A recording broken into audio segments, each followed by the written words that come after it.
ماتم پسرا ہے، ادھر عیش و عشرت کی شباب کباب شراب کی جشن خوشی کہ ہم جنگ جیت گئے، انہیں پتہ ہی نہیں ہے تو جنگ جیت کے بھی ہار گیا، حسین سب کچھ قربان کر کے بھی جیت گئے۔ سبحان اللہ۔ یہ 14 بیٹے ایک بھی نسل یزید دنیا میں کہیں چلے جاؤ سب مل جائے گا، وہابی دیوبندی قادیانی مجوسی رافضی خارجی مل جائے گا نہ مل جائے گا؟ کوئی اپنے آپ کو یہ نہیں کہہ سکتا کہ میں یزیدی ہوں۔ کیوں؟ امام حسین علی مقام نے یزید کی جڑ کو اکھاڑ دیا ہے۔ سبحان اللہ۔ سب ہوں گے یزیدی نہیں ہوں گے۔ اللہ اللہ اللہ اللہ۔ جشن شباب و کباب کے بازار ان کے گرم ہیں، ادھر آہو بکا خیمے میں ہیں، رات غریباں رات گزرتی ہے، صبح جب ہوتی ہے، صبح کو یزید کی فوج خیمے میں داخل ہوتے ہیں تو دیکھتے ہیں ایک جوان ہے، اس پر لوگ جھپٹے، اسی میں سے ایک شخص یا عمرو بن سعد ہی کا نام ہے، بیٹے مشہور ہیں نا، امام علی اکبر یعنی بڑا علی، امام علی اوسط یعنی مجھلا علی، اوسط مجھلا علی، علی اصغر چھوٹا علی۔ یہ علی اوسط جو بعد میں امام زین العابدین کے نام سے مشہور ہوئے، ان کا نام علی اوسط ہے، ان کو لقب مدینے والوں نے زین العابدین دے دیا، یعنی عبادت گزاروں کی زینت۔ سبحان اللہ۔ عبادت گزاروں کی زینت امام زین العابدین کو اس وقت کے لوگوں نے مانا۔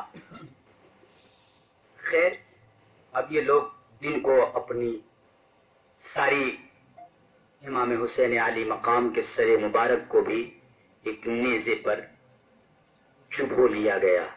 اللہ اللہ۔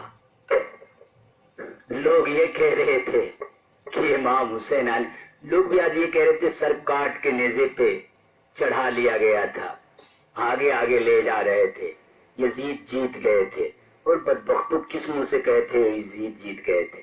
سر حسین آگے آگے چلتے ہوئے آج سر بھی یہی کہہ رہا تھا یزید ہار گیا ہے، پیچھے ہے، میں ابھی بھی کٹ کے بھی جیت گیا ہوں، آگے آگے چل رہا ہوں، کٹ کے بھی جیت گیا اللہ۔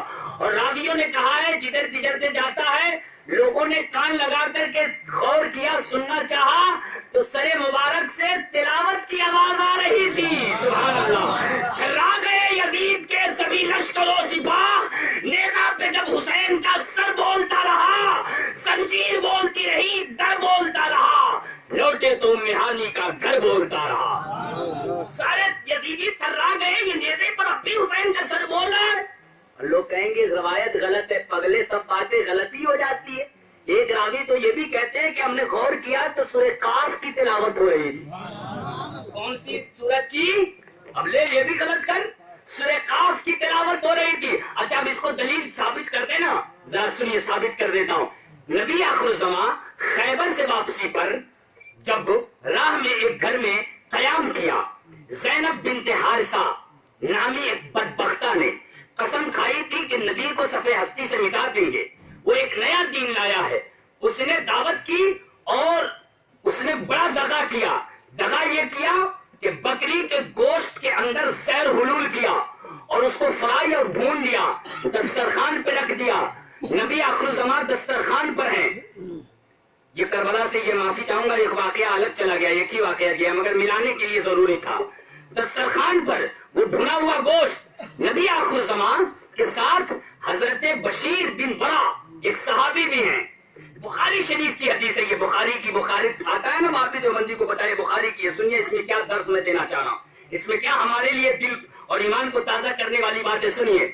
دسترخوان پہ وہ بھنا ہوا گوشت، حضرت بشیر بھوک کے شدت کی بھوک اٹھایا اور کھانے لگے۔ نبی آخر الزمان نے اٹھایا، زبان پہ رکھا، گوشت نے کہا نبی مجھے مت کھاؤ، میں زہر لگی۔ بولیے نا بھائی سبحان اللہ۔ گوشت نے آواز دی نبی مت کھا، تو غیب داں ہے، میں تجھے غیب کی خبر بتاتی ہوں، میرے اندر زہر لگی ہے، تو مت کھا۔ نبی علیہ السلام نے زہر کا وہ لگا ہوا گوشت نیچے رکھ دیا اور بلایا گھر والی زینب بنت حارثہ کو، بلاؤ۔ کہا بدبختہ کیا کیا تو نے؟ کہاں یہ گستاخی کیا؟ کیوں؟ اس لیے کہ لوگ کہتے ہیں کہ آپ نبی ہو، ایک جماعت کہتی ہے کہ بادشاہ ہو، بادشاہت کرنا چاہتے ہو، تو مجھے یہ خیال آیا کہ میں یہ ایسا کام کیوں نہ کروں کہ بادشاہ ہو جو غلط بادشاہی کرنا چاہتا اسے مار دوں، اور نبی ہوگے تو زندہ رہ جاؤ گے۔ بولیے سبحان اللہ۔ نبی ہوگے تو زہر کام نہیں کرے گی، بولیے نا بھائی سبحان اللہ، اور بادشاہ ہوگے تو زہر کام کر جائے گی۔ اللہ اللہ۔ اس بدبختہ نے کہا مجھے معاف کیا جائے، کہا نہ بیٹھ۔ ابھی اسی اسنا میں ابھی بات ہو ہی رہی تھی کہ آپ کے ساتھ آپ کے صحابی جو بشیر بن برا تھے، انہوں نے 2-4 لقمے کھا لیے، زہر اتنا قاتلانہ تھا کہ فوراً اثر کیا اور بشیر بے ہوش ہو گئے، پھر فوراً ان کی وفات ہو جاتی ہے، پھر فوراً اتنا زہر قاتلانہ تھا۔ مگر نبی علیہ السلام کا بچ جانا نبوت کی نشانی، بولیے بھائی سبحان اللہ۔ کائے کی نشانی؟ نبی کی نبوت، رسالت، محبوبیت کی نشانی۔ سبحان اللہ سبحان اللہ سبحان اللہ۔ حضور نے فرمایا اس زینب کو قصاص میں، بدلے میں، الحیا، قرآن فرماتا ہے الحیات قصاص یا اولی الالباب، بدلہ لو کہ ان کو بدلہ لینے میں زندگی ہے، یہ قرآن فرماتا ہے۔ دین پر اگر کوئی سختی کرے، آج کچھ لوگ کہتے ہیں نا، ایک بات میں کہہ دوں معافی کے ساتھ، کیونکہ بری بات میں تو جو کچھ اچھی لگی ہو یا بری لگی ہو تو آپ جانتے ہو، مگر ایک بات میں بری کہنے لگا ہوں، آپ کہیں گے حضرت کیوں کہنے جا رہے ہیں، میں کہہ دیتا ہوں۔ بہت لوگ یہ کہتے ہیں سب پھیلا ہے، اخلاق سے پھیلا ہے۔ ارے اخلاقی سے پھیلا ہے تو بدر کیوں ہوا، حنین کیوں ہوا، کربلا کیوں ہوا؟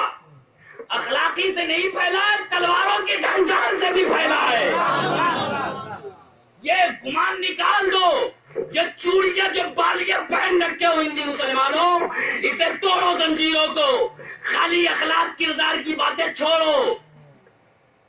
تم آج یہاں 35 کروڑ ہو، تم 18 کروڑ میں کہے جاتے ہو، تم تو 72 تھے تو 22,000 کو ہراتے تھے، تم 313 ہوتے تھے تو کروڑوں پہ بھاری آتے تھے۔ ڈاکٹر اقبال نہ بولے، تم 313 تھے تو لرزتا تھا زمانہ، آج کروڑوں ہو تو کرتے ہو غلامی، 56-57 ممالک میں تمہاری حکمرانی ہے۔ کتنے؟